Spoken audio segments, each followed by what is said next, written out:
Well, here we are back with another live from Nation of Sleepers. It's important that we come live so that I can interact with you guys that are in the various parts of the world where you're starting to realise that there's something not quite right. And so just to remind you all, this Nation of Sleepers movement that we're trying to grow together, it's about questioning everything. Don't accept the official narrative. Don't accept what people tell you, because there's always so many different twists and turns as to who's actually involved in this. We hear like about the Illuminati or the Bilderbergers or George Soros or whoever it may be that's controlling all the narrative, that's pulling all the strings. But I think that it's a little bit more complicated than that. There's probably not just one nefarious puppet master behind the scenes. It's many competing interests. So you're going to have different state actors, you're going to have non-state actors, you're going to have corporate interests, you are going to have these secret societies who are trying to make an influence on the world events. And it's all because they're trying to generate their own interest, things that benefit them and their people. And so when you get these like different overlapping interests and clashes, that's where, people can be an enemy for a period and then become an ally for another period. And so allies and enemies all switch around, and it's just this very sort of flowing, nebulous type system where there's many competing interests all just trying to create issues, but ultimately to benefit themselves. And I think that we can clearly see that there's so much fear-mongering that goes on, so much of these sort of crises that are created so that people can benefit. And we only have to look back, to the start of this century, 2001, just a few days ago, 24 years ago, we had 9/11. And, that changed the world as it was. If you think back to it, I was alive at the time, and I remember I was at college, and it came on the news that, a plane had just hit into the Twin Towers, and you're like, what is going on? It was just absolute chaos, and we were gripped to the TV for the next day, maybe a couple of days, just watching all of the events unfolding.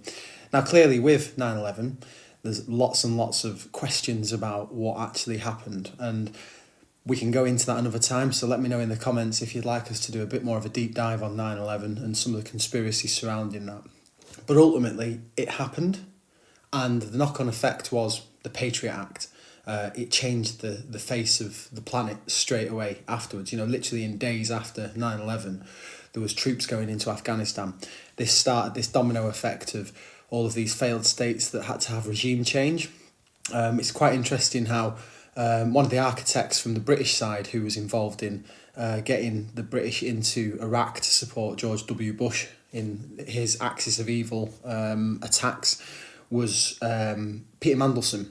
Now, you may or may not remember at the time that there was this dodgy dossier, and it was essentially circular intelligence reporting whereby everybody was pinning all of the attempts to identify that Saddam Hussein had weapons of mass destruction on this report. But the report was being used to generate the intelligence for the next report, and it was just essentially a circle.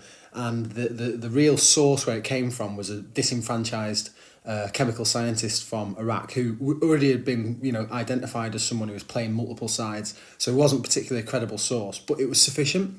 And so you had a chap called Dr. David Kelly in Britain who was like leading a lot of the sort of chemical and biological warfare checks on behalf of NATO and the UN, and he'd come out and said, look, this just isn't the case, that these weapons of mass destruction that they're talking about do not exist.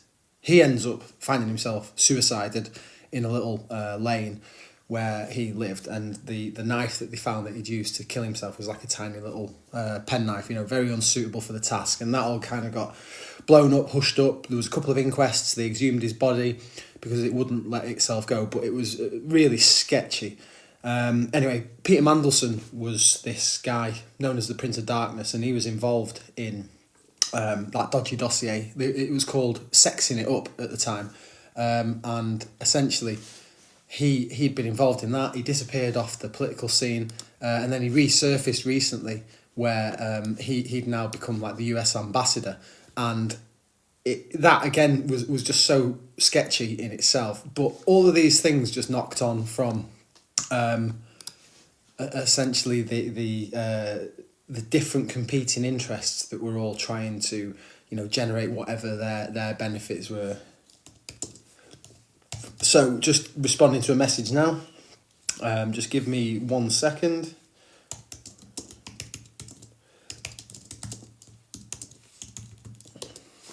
Okay, so let's just go back to that initial brief that we were talking about then. Essentially, we know that 9/11 happened. The Twin Towers fell, Building 7 fell, even though it wasn't hit. But the real impact of it was what happened afterwards. So we had the Patriot Act, which sort of kicked in straight away afterwards, and it completely changed the landscape of what the government could do, how it could spy on you. And we see that coming right into its full fruition now with the online safety bill, which Britain's put into place, and that there's massive sort of issues with that now. And we know that Donald Trump's going to be coming over to the UK next week, and he's probably got a lot to say about that, because he took it at face value initially when Keir Starmer said, no, we've always had a history of free speech in the UK. Well, it turns out that he's been duped slightly, and Trump is now very much aware that it's maybe not the case in the UK. So hopefully we're going to hear some rumblings from what his response is when he comes over here. But nonetheless, if you look at these crises that have happened from 9/11 back in 2001, we've had COVID, we've had the George Floyd, and then most recently Charlie Kirk being assassinated. They're all different faces, different headlines, but they're all being used as this problem, reaction, solution. And ultimately it boils down to more fear, more control, more division, less freedom for us. And is it really a coincidence, or is there a pattern, a formula that's being run again and again and again because it works? If you've got eyes to see and you start to question things, I think that the answer is obvious really with this. So, just going back to 9/11, absolute tragedy. Over 3,000 US citizens were killed on that day. And then obviously after that, you've had hundreds of thousands, if not millions of people across the Middle East killed, over the sort of intervening 25 years of just absolute carnage. And also as a result of, all that carnage that was laid waste to large parts of the Middle East, that then creates all of these displaced people who are ultimately making their way over towards the West now. So there are a lot of these second and third order effects which are caused when, these nefarious actors start to play out their plans, and they've not quite considered, or, they just don't care about what the ultimate end games are. And you can even see that, in Iraq, they've gone in there and you had that big sort of banner on the aircraft carrier where George W. Bush is saying, yeah, job well done, mission accomplished. They hadn't even considered how they were going to manage the state after they'd removed Saddam. And so because they'd sent all of the police and the army home, they just went into this absolute power vacuum.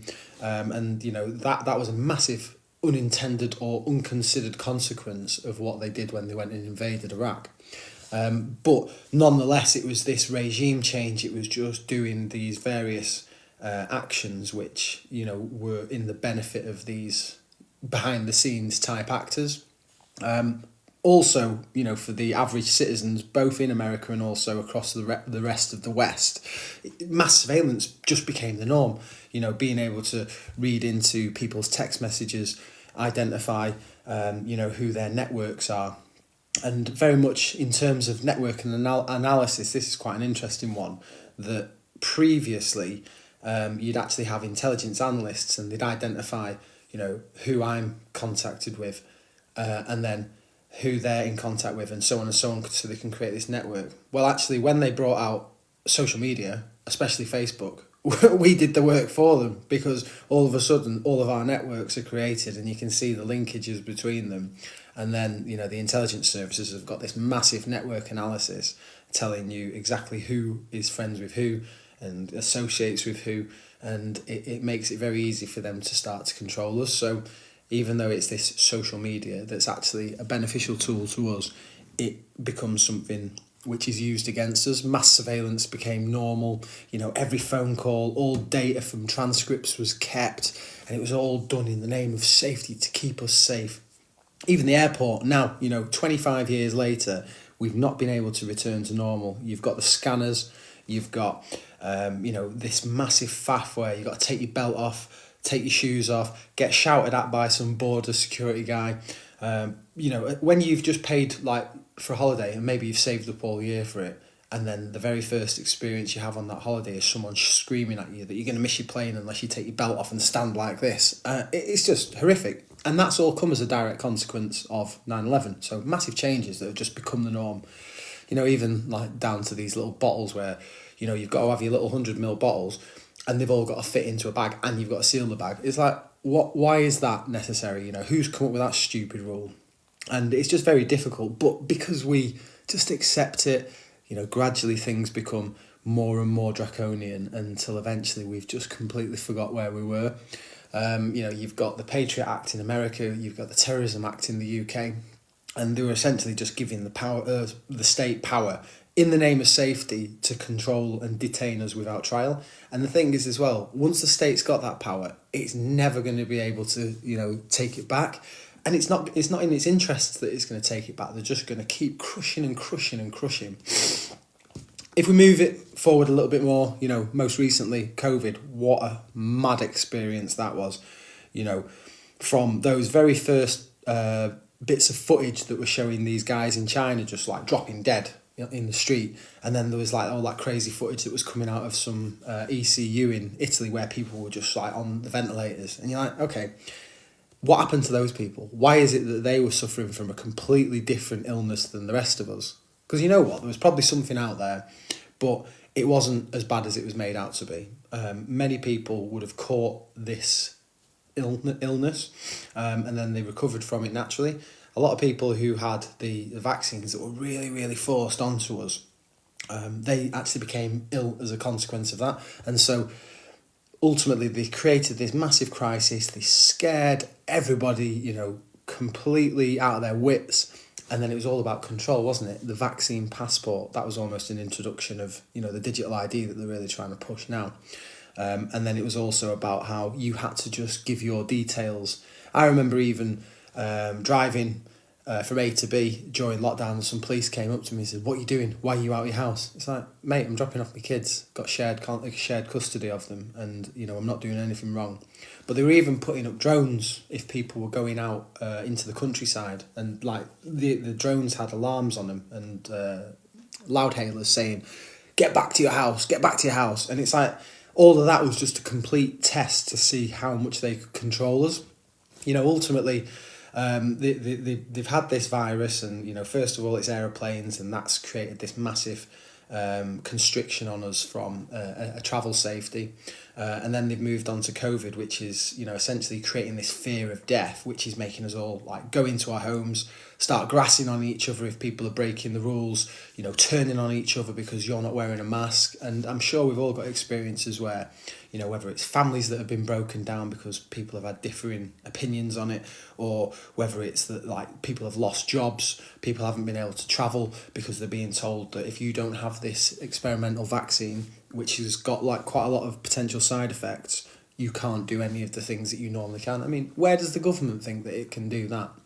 But it was like, stay home, save lives. Overnight, governments locked us all in the houses. Businesses closed. Loads of businesses went bust. Schools shut down. Kids are, affected for, a whole generation because of that lack of social interaction.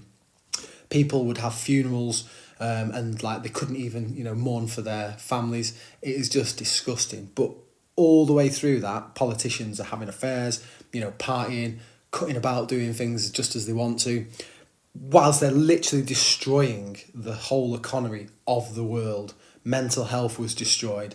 And when they rolled out the vaccine passports, it really, really clicked as to what they were trying to do. Was it really about health, or was it how far we could be pushed? And you know what? I think it proved to them that we can be pushed very, very far. And maybe now there's a bit of like cognitive dissonance as to who was on the right side of it, who was sucked into it, who stood their ground. But I recall that there wasn't that many people that were sort of staying strong in it, and they were getting pilloried from left, right and centre. The media was telling you that you were, killing granny, risking lives of everybody, you were selfish, you were an anti-vaxxer.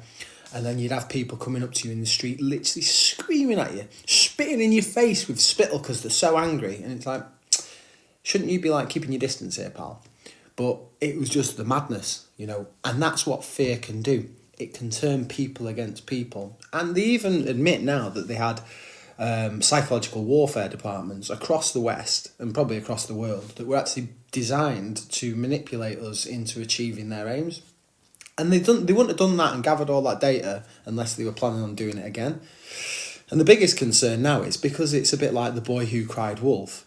You know, they've told us about all of these flus that are going to kill us and then nothing happens. What happens if the next one really is a killer virus and we're all like, nah, we're not doing that, we're not locking down, we're not having the vaccine, and then people just start dropping like flies because, I don't know, you know, it's very scary though.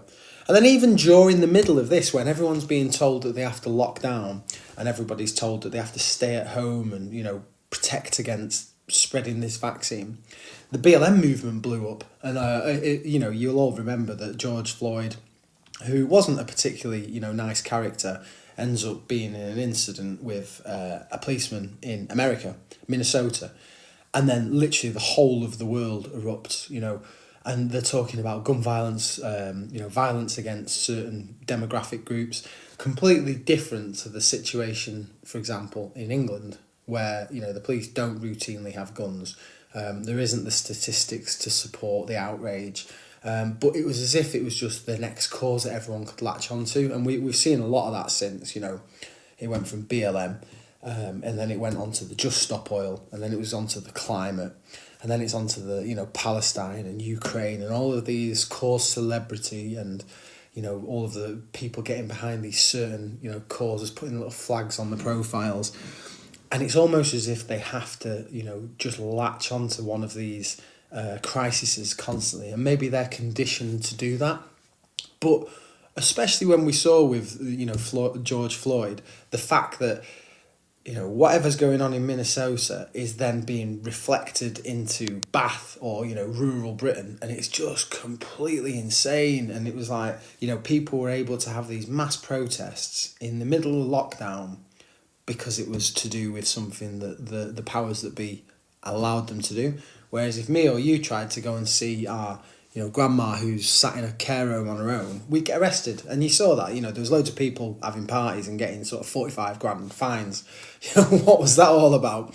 But, you know, ultimately it just shows how a crisis can be used to conflate into, you know, a giant movement, which ultimately is going back to problem, reaction, solution. You know, you're creating a problem. You know that the people are going to react in a certain way, and then it's going to push towards the solution that they're looking for. And so this is where, you know, all of these companies and corporations had to start latching themselves onto the Equality and Diversity Act. You know, diversity quotas started to completely remove the meritocracy, and we're having real-term effects of that now because people were so obsessed with looking good that they started to put people into jobs who actually didn't have the credentials to do them well. And you'd see, for example, where you'd have a brand new naval vessel in New Zealand which has crashed onto the rocks because the captain wasn't competent enough to know that you have to turn the autopilot off when you turn in a you know, a 90-degree turn. You've had sort of fire chiefs in California who've not managed you know, smaller flames or smaller fires, so that they've grown into bigger fires because they weren't the right person for the job. And even, like, you know, at a local level, you look at some of the people that are the police now, and the, you know, the tiny little slight things, and you think, what are you going to do against a hardened criminal? Probably not a great deal. But this is where it's just gone to this madness, and it's all about just creating division, creating chaos, creating destruction, and essentially reshaping the West. Because people have become weakened, they've become confused, they've become scared, they've become like just trapped in a corner. And that's also part of the agenda, because if you look now at what's going on with the mass immigration, you know, people don't know what to do, they don't know how to defend themselves, they don't know how to sort of fight back against it, and they're just going to sit in silence and be meek until eventually, you know, they're going to be pushed into such a corner that they can't even fight back in the slightest. And it's sad. It's sad because there are still true patriots in these countries, in these nations, who want to provide a strong, you know, base for their children and their grandchildren to thrive in. But it's being destroyed from within, and it's all being manipulated through these crises that we've seen. And I mean, even now, most recently, the assassination of Charlie Kirk, he was a great guy. And I think that despite the fact that he'd said some things that perhaps aren't agreeable to everyone, he was still trying to stand by his own opinions and show the younger generation how political discourse and non-violent debate was far better than just having this fanatical worldview which can't be changed regardless of the facts.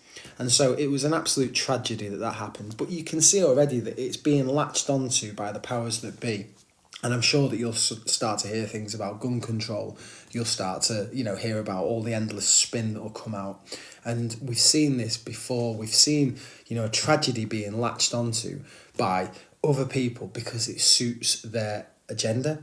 We'll start to hear about domestic extremism. And as I mentioned about, things that happen in the US translating to the rest of the West, you'll start to hear about like new laws being brought in to defend against domestic extremism. Probably channels like this, because they'll say that it's trying to manipulate people into, taking these ultimate acts. And it gets it completely wrong, because actually all we're trying to do is allow ourselves a space where we can question things, because if you just accept the official narrative on stuff, you're only ever going to have a really narrow worldview. And I think this is where half the problem is, because if crises are being used to manipulate a certain subset of people who just accept what they're told and, almost like an automaton charge off with that new information, we need to be free thinking. We need to be able to see why things are being done, by whom, and what their possible outcome is going to be. Because once you can understand, who's trying to do stuff and for what reason, then you can see through the lies. And I think this is really important, why we all need to really study history as well. Because if you want to understand where you're going, you need to understand where you've come from.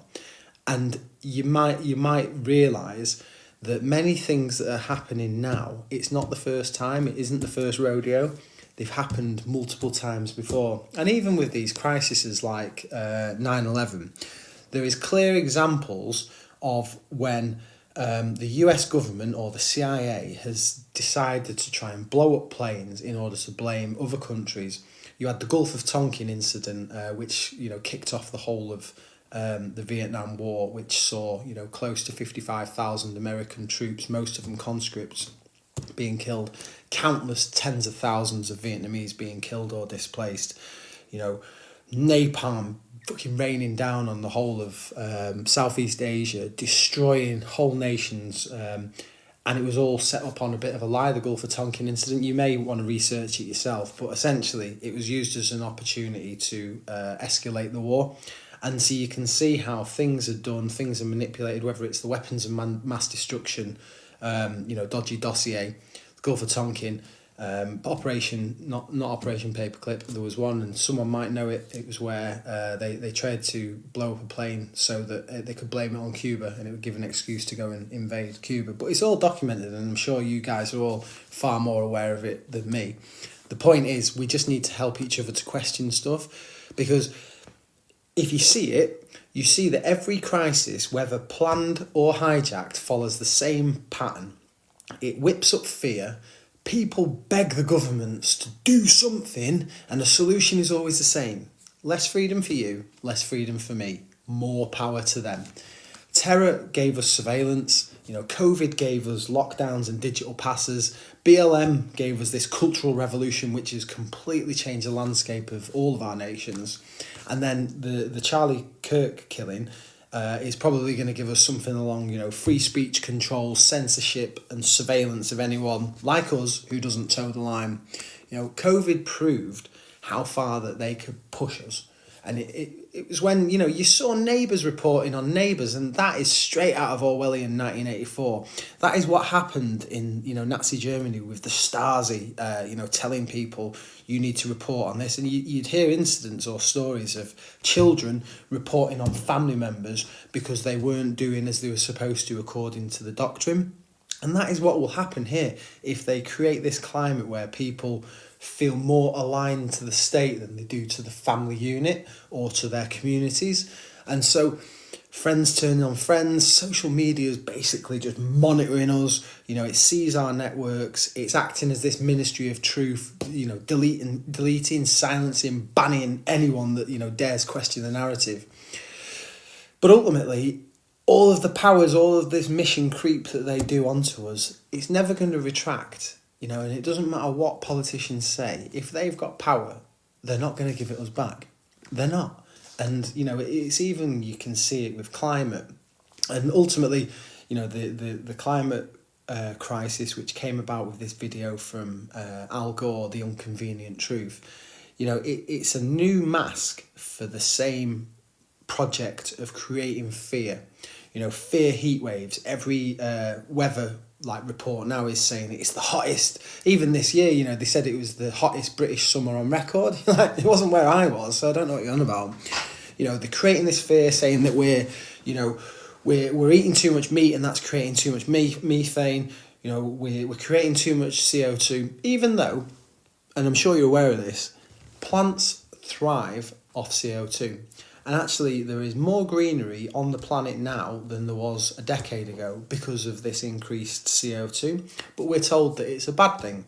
And even when we can see from official data that the ice packs aren't all receding at this rapid rate of knots, that they're moving, as they always do, systems move, climate does change, absolutely.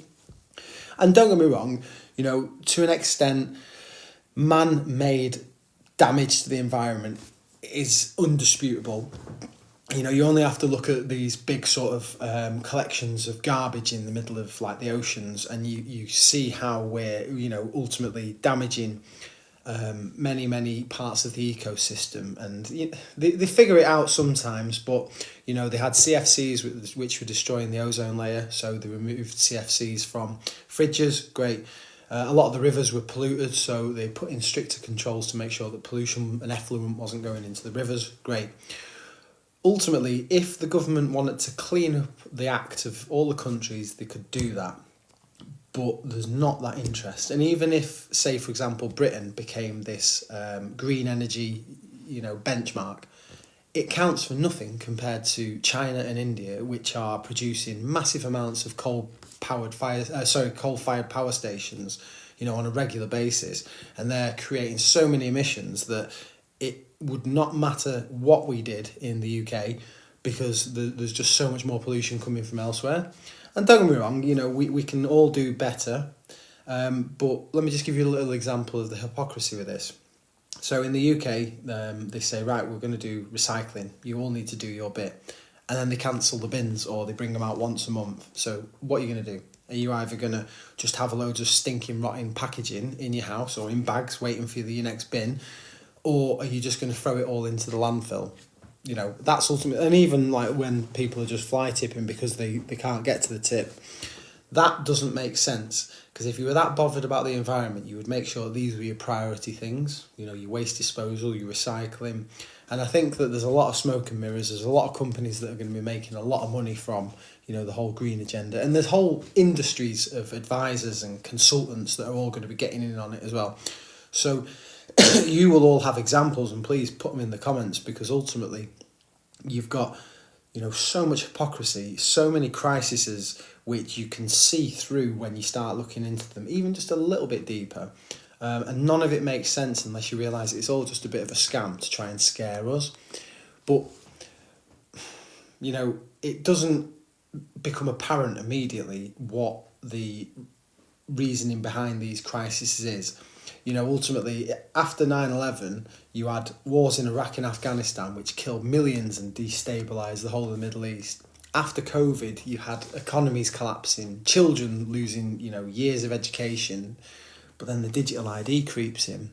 After George Floyd, entire institutions from the military to the police were reshaped under this new ideological control.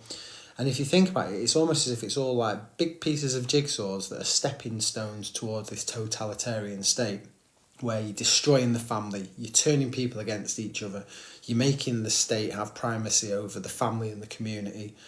You're creating this sort of climate of fear at all times.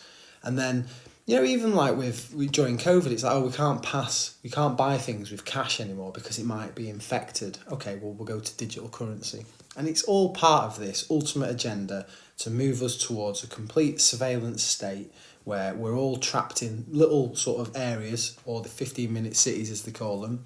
You know, we're all going to have our digital ID, we're all going to have our set allowance of digital credits. And you know what? If you're a naughty boy and you put something out on social media that they don't agree with, we're going to take off a couple of your credits. You've been drinking too much beers because you're pissed off and locked in your house. Right, well, we're going to make sure that you don't have any credits for beers now. And it becomes that type of draconian control, because ultimately that's what they want to do. Through these crises is just keep eroding our power, keep increasing their power, so we get to this point where they just have us completely in control. And that's why the digital ID is this sort of line in the sand that we all have to resist to the maximum amount, because if it gets to the point where people are, you know, just accepting of it, that it'll never stop them. And it'd be quite interesting now just to have a bit of a Q&A. So if anyone's got any questions, I'm just going to have a little scroll through the comments now. And I can see that quite a few people have been, you know, coming in. So if you've got any questions or any thoughts, any comments, you know, give us a shout, because ultimately, nice one, Keno. Thank you for the love. Ultimately, this is what it's all about. It's about having you know, finding that you've got somebody who's fighting your corner, or trying to dig into details, or just giving you a space where you can come together and start speaking to each other. Ultimately, you know, if we do this together, whether it's that we're in the UK, the USA, you know, any other country around the world, if you see that we have to question things, then let's get on it together. I'm trying to build us, you know, a strong community so that we can share this information, that we can feel safe within it, and make sure that anything that's coming through, you know, just about these agendas, we're picking up on it straight away. And I will tell you this, that there's already been some success, because if you start to look at the landscape and also get a feel for how people are reacting to stuff, you can see that people are generally, you know, really frustrated with politicians. Nice one to use, lots of fives, 375, love the videos, love your support, mate, love your support. And wish we had these conversations, yes. So ultimately, encourage more viewers to share. Yeah, please do that. Keep sharing. And just keep scrolling through now. I can see there's been a lot of support. Agree with everything that you said. Nice one. Thank you. Happy days. Oh, yes, I know you are now. Hello, mate. Hope you're well. Excellent. Listen, at the end of the day, we're all just trying to come together because we know that something doesn't quite feel right. You can feel it in your bones. You can feel it that what you're being told is bullshit. And so by starting to question everything, we can see that nothing is as it seems. But we have the power of the internet. And ultimately, if you've got the, you know, internet at your fingers, and you've got ChatGTP that can help you start to, you know, figure things out, it can find old newspaper articles for you. These people, they're operating like on old school methods, and they might have been really powerful, but you lot, you know, and certainly the younger generation, they understand how to use the computers, how to use the internet, how to catch people out. And you've just got to look at the sort of the Charlie Kirk sort of shooting, and the amount of, you know, different angles and maps that are coming out, and the footage and all of the analysis of it. It's like these organisations, you know, whether it's the sort of George Soros types, whether it's like the Bilderbergers, whether it's, you know, these state actors, non-state actors, they all think that they're so clever and that they can defeat you. But you together are able to, you know, have so much more power and influence than any of them. And this is where we have to remember that our quality is our quantity. There are more of us, and quantity becomes a quality of its own when you realise that. So it doesn't matter about the fact that they've got the surveillance state. It doesn't matter about the fact that they've, you know, could start arresting us. They can't arrest us all. Might come through my door now, arrest me, great. Someone else take over, yeah? Keep spreading that message. Because eventually it'll get to that point where not everybody can be arrested, not everybody can be removed from the chessboard. If enough of us start to share this truth, start to make sure that we tell people, and you might find that, you speak to your pal and they're like, no, not having that, bullshit, you're talking rubbish, what the BBC says is absolute gospel truth, I will never believe anything like that. Fine, you know what, don't even bother with them, don't bother trying to convince someone who's fanatical. Move on to the next person, and they may be a little bit more agreeable. They may have had a bit of an experience during COVID or something else where they essentially say, you know what, it isn't quite right. And they're the people that you can start to talk to, start to explain things to, start to drip feed a bit of information and bring them onto our side, wake them up. And this is what Nation of Speakers is all about. It's about waking people up one by one.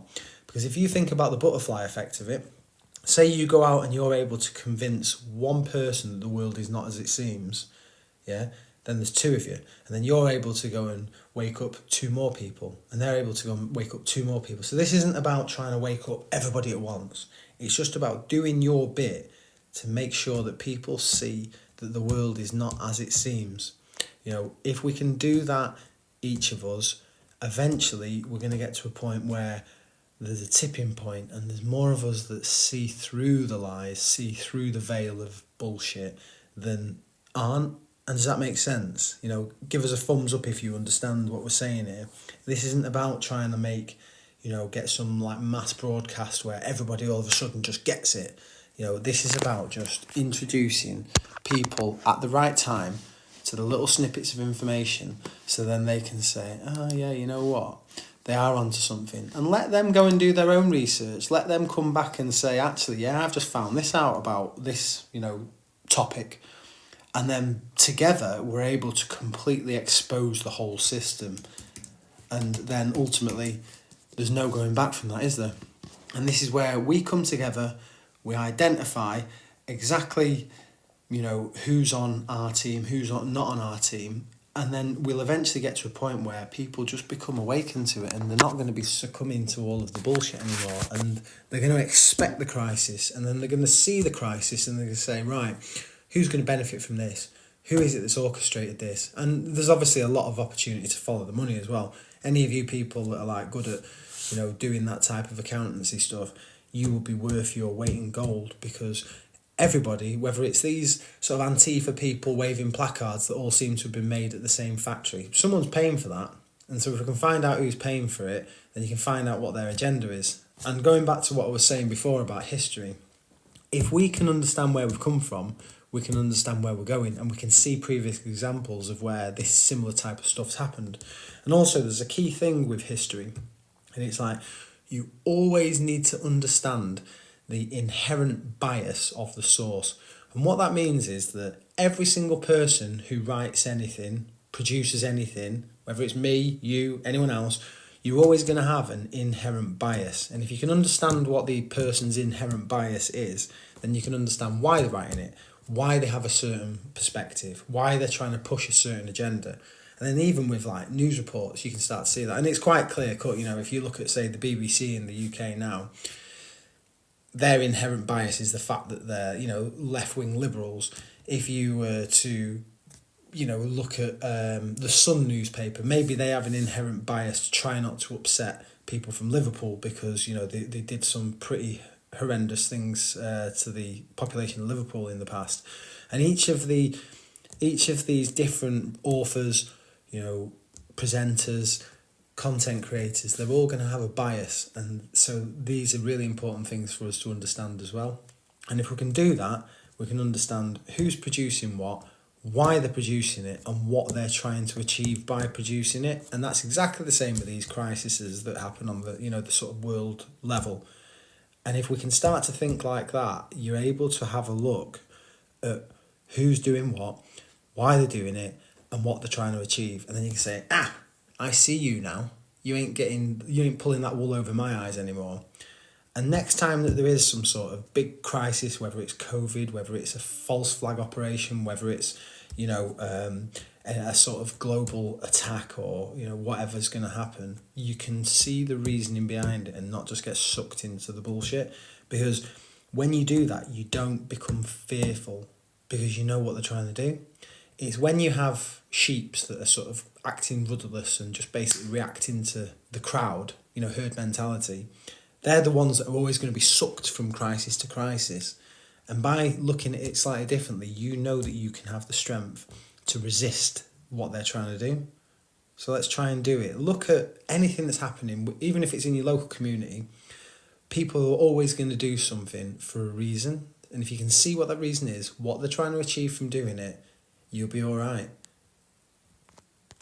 So on that note there, if anyone's got any questions, give me a shout, put me a message in. If not, thank you very much for joining me throughout this. It's been... I'm just going to press these buttons now. And what we can also do as well now is just check out how we've been doing with this, because there's a button here that tells me what the performance has been like. And I have no idea how to do that. Oh, here we go. So we're looking at the real-time performance now. I don't know if you guys can see that as well. But it looks like some people have been giving me some little points. And happy days. That is good. Right, so on that note, hopefully you've enjoyed this. I'll put it out on the YouTube channel as well if anyone wants to listen to it again in the future. If you do that, great. If not, stay with Nation of Sleepers. Please follow me. The more followers we get, the more we can reach more people. If you like any of the videos that are on my channel, please share them to your contacts. Let's try and push out on TikTok. And if you like the stuff that you're seeing on TikTok, please go to my YouTube channel, which is Nation of Sleepers, where there's all the long form interviews on there as well. So, let's do this together. Keep spreading the word. Keep showing your support. I appreciate it. Peace.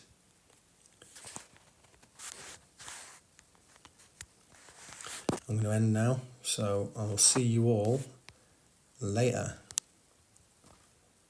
If I can figure out how to end the thing.